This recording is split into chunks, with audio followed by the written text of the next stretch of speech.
in my Child Safety Online, my first workshop, I do exactly that. I talk about the 5 stages of grooming.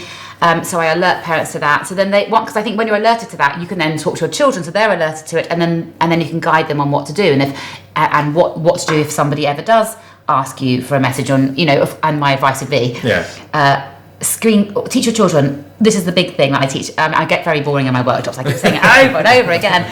But teach your children to screen grab on every device that they use, whether it's a Kindle, a phone, a laptop, whatever they use. Show them how to make a screenshot or screen grab. Because then if anyone does send them something weird that makes them feel a bit funny in their tummy, or it just doesn't feel right, they've got some evidence which they can show their parents, or they've got some evidence that they can just keep if they need to. The reason that's important, if they get used to doing that, as they get older then, if they go onto WhatsApp or Snapchat that have disappearing messages, that they've got some evidence.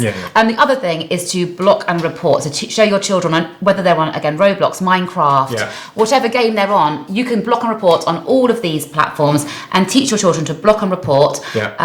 Usually it's clicking the 3 little dots on the account, and then you can, and it'll bring it up. And do that, because empower them, and they're empowered. If someone does do something that upsets them, that links to cyberbullying and grooming. Anything that upsets them, they can block and report and move on in that moment and not sort of linger. So is that almost the first step as a parent, when you decide they're of an age when they are allowed to be looking at or getting involved in certain services that have maybe a chat room facility to them? The first thing you need to do is point out those kind of functions within the chat room, blocking, and show them exactly how the tools work, that give them agency, empower them to be able to look after themselves online, because you can't always be there. So. No, exactly, and you can't. And I think if you think you are going to be there, I mean, that's just ridiculous. You're never going to be sitting next to your child the whole time. No. You'd like to think that's how it's going to be, but of course you get busy. You're unpacking the shopping, you're doing the washing, you're just getting on with life. You're just living.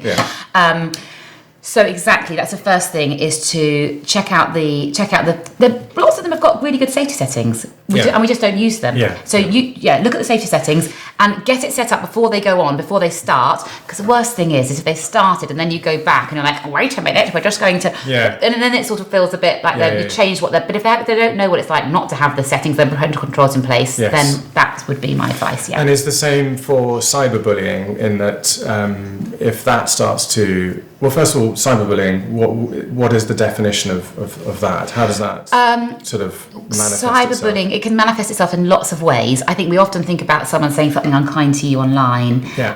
So there's obviously that. Is that trolling?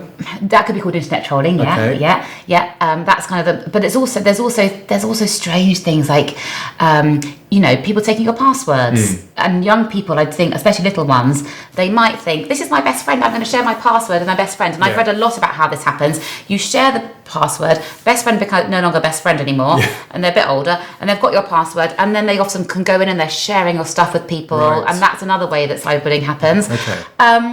Little things like leaving someone out of a picture, deleting someone from a picture, taking people off WhatsApp groups. It can be quite subtle, but I think we need to explain to our children what cyberbullying is. So one, they recognise it if it happens, but two, they don't become the bully by accidentally without realising what they're doing is exactly unkind. But in a school setting, physical school setting, if there was a bully in the playground, you'd obviously have a teacher you could go to, or someone that you could turn to help work through the problem with you.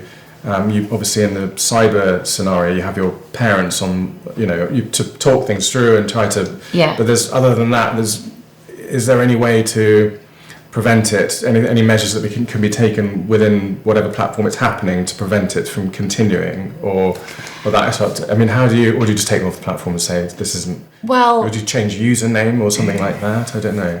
I think my advice would be, if your child's being bullied, is to, first of all, don't retaliate. Because don't feed the troll, because they're always looking for reactions, so don't give them one.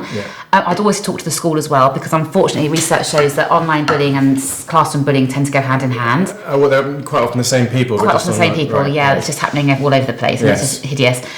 So talk to the school, get the school involved. There'll always be somebody in a school who can help there.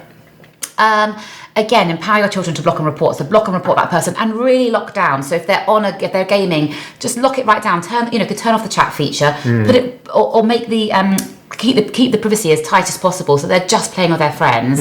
So you can try and eliminate that person.